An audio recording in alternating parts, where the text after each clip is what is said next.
Hello students, we are discussing the chapter dissolution of partnership firm and this chapter is about to end now and at last we will discuss the, the treatment of expenses here.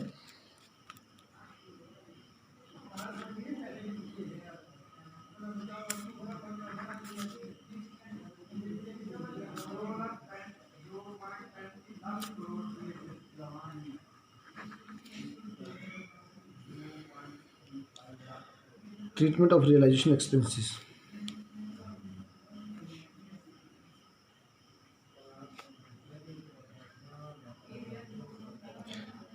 Now we will discuss how the entries are to be passed for different types of realization expenses cases.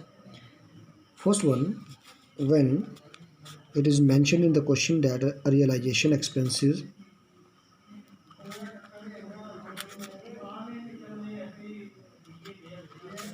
amounted to ₹1000. Suppose first case है जिसमें ये mention होता है कि realisation expenses 1000 है, तो 1000 है तो फर्म ही पे कर रही होगी, कुछ लिखा नहीं होता तो हम मानते हैं कि फर्म पे करती है। और हम जब रियलाइजेशन अकाउंट बनाते हैं तो यहाँ लिखते हैं टू बैंक 1000 एंट्री बनी realisation account debited to bank. तो फर्स्ट केस में सिंपल केस में एंट्री होती है realisation account debited to bank account. Okay, first case हो गया। सेकंड केस, जब रियलाइजेशन एक्सपेंसेस पार्टनर पे करता है, realisation expenses amounted to ₹1000 paid by partner ए।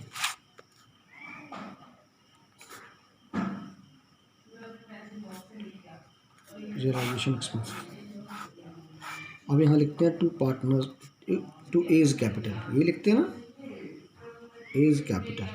तो एंट्री क्या बनी, रियलाइजेशन टू एज कैपिटल। तो जब पार्टनर पे कर दे रियलाइजेशन एक्सपेंसेस तो एंट्री होती है realisation account debited to A's capital account, ये amount. Okay, third case,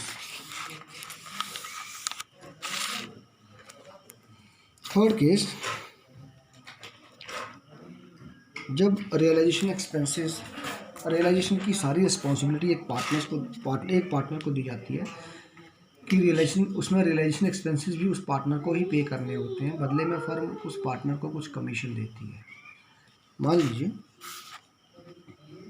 realisation expenses ₹10,000,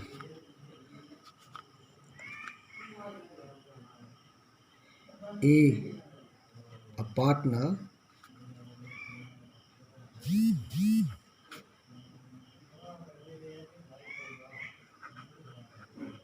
given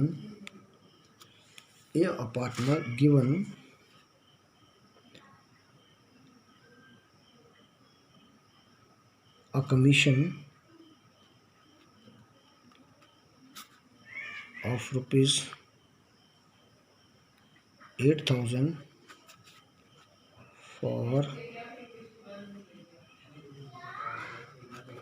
dissolution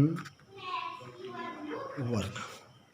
अब इस क्वेश्चन में क्या है कि डिसोल्यूशन का जो सारा काम है वो पार्टनर ए को दे दिया है और पार्टनर ए को साथ में कमीशन भी दिया है 8,000।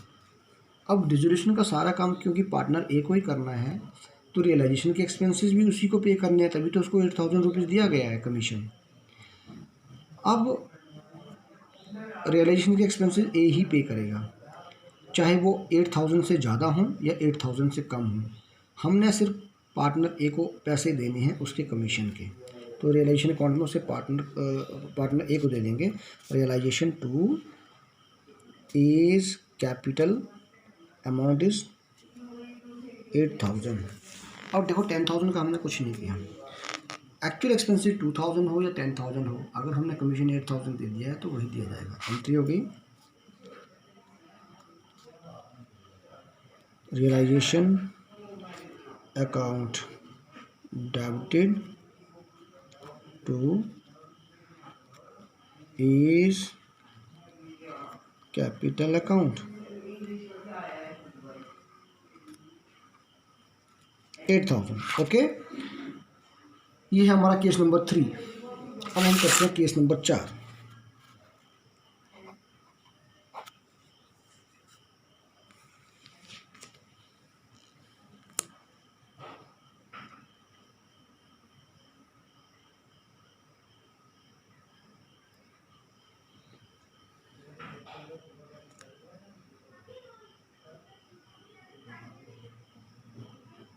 Case number 4। केस नंबर 4 भी केस नंबर 3 की तरह ही है। Realisation expenses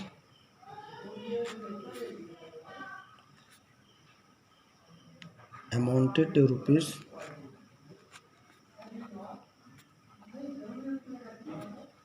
1000। A has to bear these expenses, but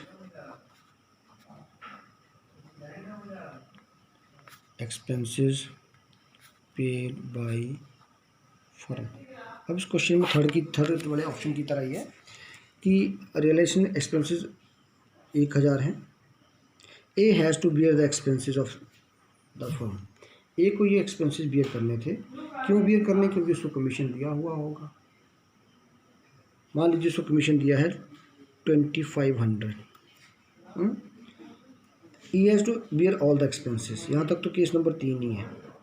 लेकिन these expenses paid by the firm, actually जब पे करने की बारी आई तो ये एक्सपेंसेस पार्टनर ने नहीं पे किए, फर्म नहीं पे किए हैं। तो दो केस हो गए, एक तो उसको कमीशन देने की, कमीशन देना उसको, तो एंट्री हो गई realisation account debited to A's capital.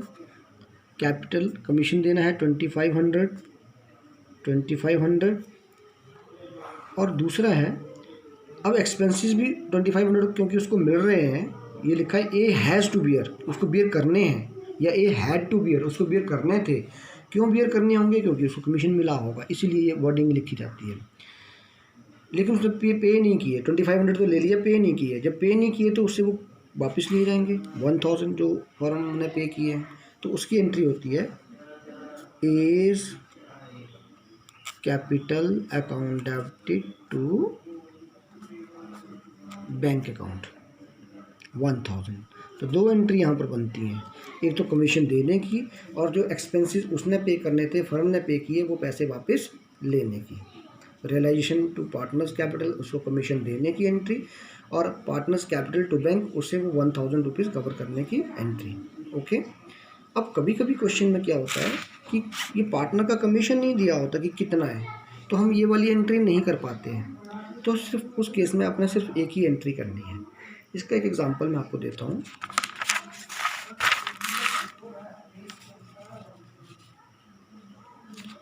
A is given realization expenses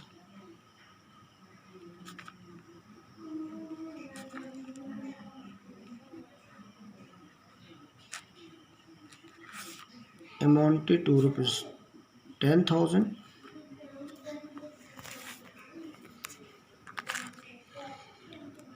realization expenses amounted to rupees 10,000